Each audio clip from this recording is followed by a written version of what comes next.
Dubai के Abu Dhabi में एक डेजर्ट चैलेंज हुआ था जिसमें रैली राइडर हैप्पी वर्मा ने भी हिस्सा लिया था। अब वो कुल्लू आ चुके हैं, कुल्लू का नाम रोशन किया है। किस तरह का ये चैलेंज था और कितनी मुश्किलें इसमें सामने आई हैं? ये एक चैलेंज कहें तो एक वर्ल्ड रैली रेड चैम्पियनशिप का सेकंड पार्ट था। तो इनका मोटिव ही होता है कि वर्ल्ड के बेस्ट पशुपालकों का रखा ख्याल, दूध का समर्थन मूल्य देकर पूरी की गारंटी। हिमाचल प्रदेश हिंदुस्तान का पहला राज्य बना जहां गाय के दूध पर और भैंस के दूध पर मिनिमम सपोर्ट प्राइस दिया गया, एमएसपी दिया गया। यानी कि गाय का दूध 1 लीटर 1 किलो 45 रुपए के हिसाब से खरीदा जाएगा और भैंस का दूध 55 रुपए के हिसाब से सरकार खरीदेगी। ऐसा क्यों? ऐसा इसलिए कि जो गांव में बैठा हुआ किसान है उसके हाथों में पैसा पहुंचे। हिमाचल सरकार की कथनी और करनी में नहीं है कोई भेद। वादे निभाए हैं, वादे निभाएंगे, हिमाचल सरकार का है वादा। तो राइडर्स को सबसे चैलेंजिंग रूट देना, और ये वैसा ही रहता है, ये बहुत चैलेंजिंग रहता है। और पूरी दुनिया से जो अपनी आर्ट के क्राफ्ट के जो बेस्ट राइडर्स हैं वो सब आते हैं और यहाँ compete करते हैं। तो उनके साथ मौका मिला साथ में चलाने का, compete करने का, तो बहुत अच्छा था। बहुत अच्छे से सब हुआ, अच्छे से complete हुआ, तो फीलिंग गुड। आप ही 2 मेडल्स यहाँ पर जीत कर आए हैं। किस किस कैटेगरी में ये रेस थी और किस तरीके से ये रहा वहाँ पर? ये रेसेस बेसिकली फर्स्ट मेडल जो बाहा चैलेंज का है वो 1 दिन की रेस रहती है, शॉर्टर फॉर्मेट है। उसमें ओपन कैटेगरी रहती है, आप कोई भी गाड़ी लेके आ सकते हैं और compete कर सकते हैं। तो उसमें भी चैलेंज फिनिशिंग करने का रहता है, और ये मैंने 26th प्लेस में फिनिश किया था और 90 और राइडर थे इसमें। जो सेकंड मेडल है वो अबू धाबी डेजर्ट चैलेंज का है, जो कि एक क्रॉस कंट्री रैली है। ये 6 दिन में कंप्लीट होती है। तो इसमें भी मेरा ऑलमोस्ट सेम रैंक रहा, पर इसमें जो चैलेंजेस इतने वास्ट रहते हैं कि इसमें पहले रैली को फिनिश करना एक अचीवमेंट रहती है और बाद के जो चैम्पियनशिप पॉइंट्स है वो तो सेकेंडरी रह जाते हैं। बिल्कुल। आप कई सालों से रैली राइडिंग कर रहे हैं, किस तरह के एक्सपीरियंस इसमें रहते हैं और कितना खर्चा जो इन्वेस्टमेंट है वो खुद से किया जाता है या फिर किस तरह का एक एक्सपीरियंस इसमें रहता है? करंटली रैली राइडिंग कहें तो हम ज़्यादा टाइम नहीं, अभी लगभग 3 साल से कर रहे हैं। पर हमारे यहाँ पे एक रैली होती है, रैली ऑफ हिमालयाज़, जिससे हमें इसका पता चला कि एक ऐसी भी चीज़ है जो होती है। और जब किया तो ऐसा लगा कि नहीं, एक चीज़ है जो हम अच्छे से कर सकते हैं, इसमें इम्प्रूव कर सकते हैं।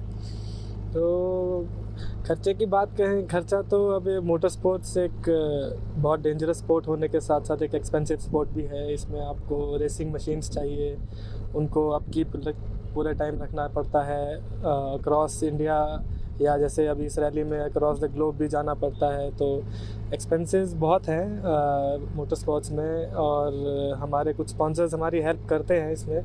मतलब जैसे जैसे आप इसमें अच्छा करते हैं तो स्पॉन्सर्स भी आपको सपोर्ट करते हैं। पर एक जैसे बाकी स्पोर्ट्स में है कि आप जाते हैं तो बाकी एक्सपेंसेस की चिंता नहीं करनी है, तो वैसा नहीं है।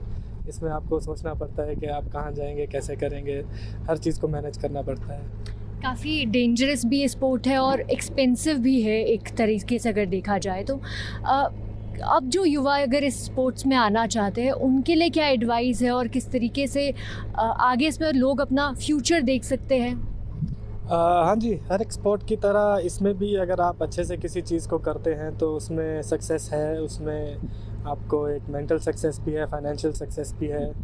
पर इंफ्रास्ट्रक्चर नहीं होने की वजह से इनिशियल फेज़ आपको खुद ही इसमें ग्राइंड करना पड़ता है। करंटली अभी कुछ कंपनीज़ है जो इंडिया में इस फील्ड से रिलेटेड इक्विपमेंट भी ला रही हैं, मोटर बाइक्स भी ला रही हैं, जिससे आप प्रैक्टिस कर सकते हैं। पर एक थोड़ा सा गवर्नमेंट से हमें एक सेफ़ एनवायरनमेंट तो चाहिए जहाँ पे हम मशीन्स लेके भी आएँ तो उसको सेफली हम प्रैक्टिस कर सकें, जो चैलेंजेस मिल रहे हैं उसको हम अपने आप को होन कर सकें।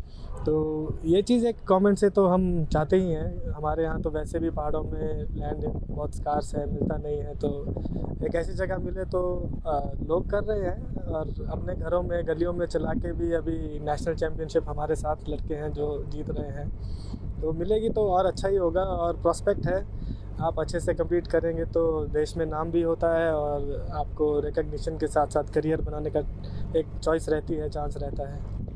क्योंकि ये जो डेजर्ट चैम्पियनशिप थी इसमें भी आप नॉर्थ से इकलौते पार्टिसिपेट थे, और अब आगे इस तरह के जो चैलेंजेस रहेंगे उसके लिए आप लोग गवर्नमेंट से क्या सपोर्ट चाहते हैं कि गवर्नमेंट बाकी युवा जो इस क्षेत्र में आना चाहते हैं उनके लिए किस तरीके से एक इंफ्रास्ट्रक्चर क्रिएट करे, क्योंकि जिस तरीके से आप मांग भी कर रहे हैं? इसमें बेसिकली कहें तो हमें ज़्यादा कुछ हमें ज़रूरत नहीं कि हमें कोई, ये एक्चुअली रैली रेड जो है एक ऑफ रोडिंग बेस्ड रेसेस होती है। इसमें आपको कोई ट्रैक वैसे मेटल नहीं बनाने, ऑफ रोड ट्रैक्स बनाने हैं जिसमें कि बस एक जगह की ज़रूरत रहती है कि एक ट्रैक बनाने लायक जगह हो, उसमें छोटे मोटे ऑब्स्टेकल जो आपको पत्थर मिट्टी से बनाने वो हम कहीं भी बना सकते हैं और कोई ऐसी बेसिक कॉस्ट इन्वॉल्व नहीं है।